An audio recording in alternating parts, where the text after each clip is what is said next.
Hello. If you're watching this, I'm here to share a theory that I just made up. I don't know if there is really a theory called as drop the ball theory, but this is something that I learned from my therapist. So it was very difficult to do, but it was very rewarding. So, yeah, I'm going to talk about that. But before that, I have to give you a little bit of background so you don't mistaken this theory for anything else. So, I'm an Indian. I was born in Pondicherry in India. Then I moved to Hyderabad. I do not come from a very privileged background, but I did have a good childhood. My parents took care of my needs, gave me the education that I need. I was loved, everything was fine.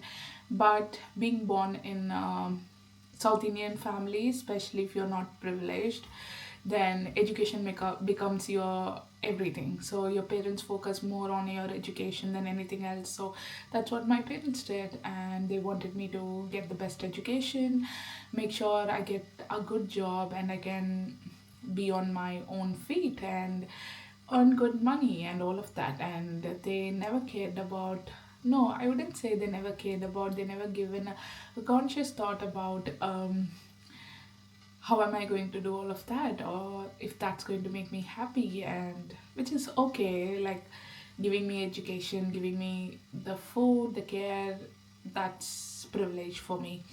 Anyway, I went to do engineering, which I absolutely hated, but that's the best way for you to get into IT. If I don't know. So I did engineering for 4 years for my parents, and then I ended up doing something so different from engineering because I was not academically great. I started working in Amazon, which is an amazing place to work at, and I grew, and it's been 10 years, and now I'm a program manager in a different company, which is great, right? Like, it looks amazing. Like, you got the life that you need, you were able to grow, and I'm really proud of myself, like, really proud of myself because I have worked very, very hard through all of this. In the last few years, something that shifted is because I moved countries. So in my country, the culture is more into following instructions, following rules. I wouldn't say everyone does that, but I do it.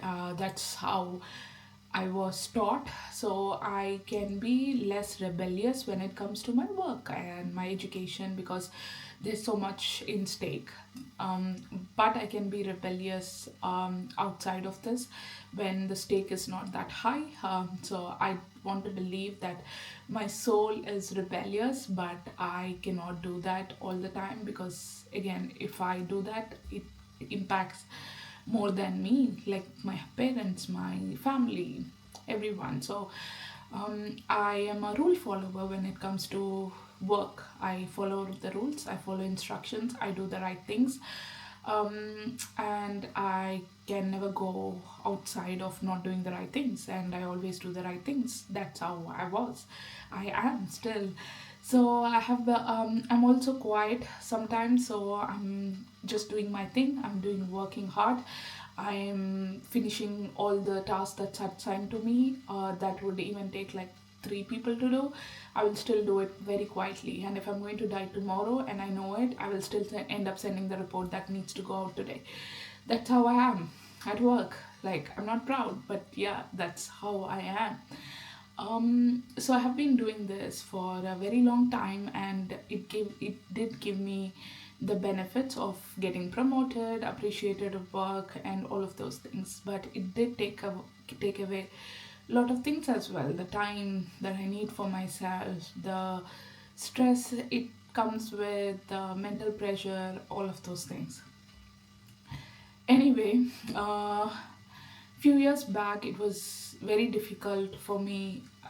I think I reached the burnout period, and I'm not blaming any company or any workplace. It is just me who has reached the burnout. I was saturated, I didn't know what I was doing, and I had to do some things very differently. And when I started speaking to my therapist, she said, you are a very good girl at work. You do everything that is assigned to you. You don't make a noise. You don't make people think how much of work you are doing. You are all of that, right? Which is great. And because I'm from India, again, I'm very, very humble.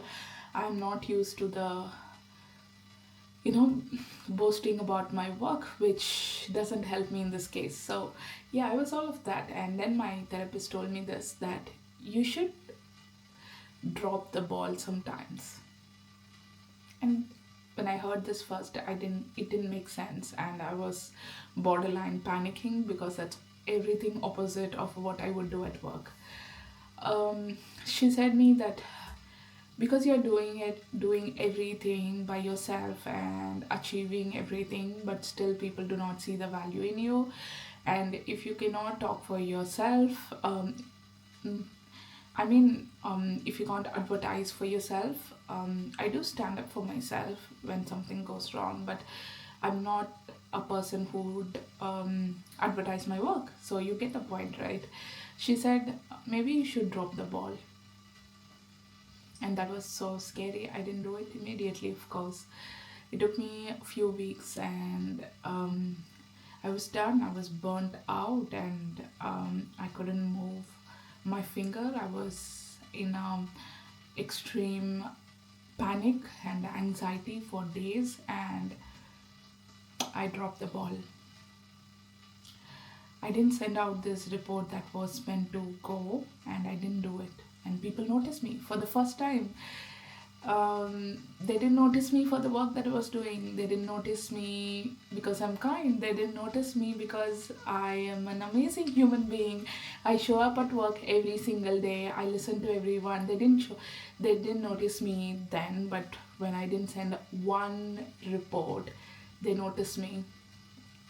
People started reaching out, asking me like, what's wrong, like, why didn't you send the report? I was there, I didn't send it. And I realized something at that moment, that it's just not worth it.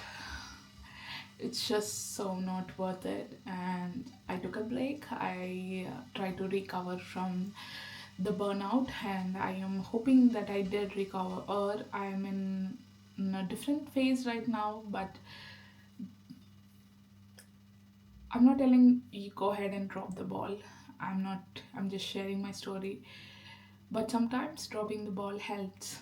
It helped me realize something bigger than what I was going through, and that shift was very, very important for me.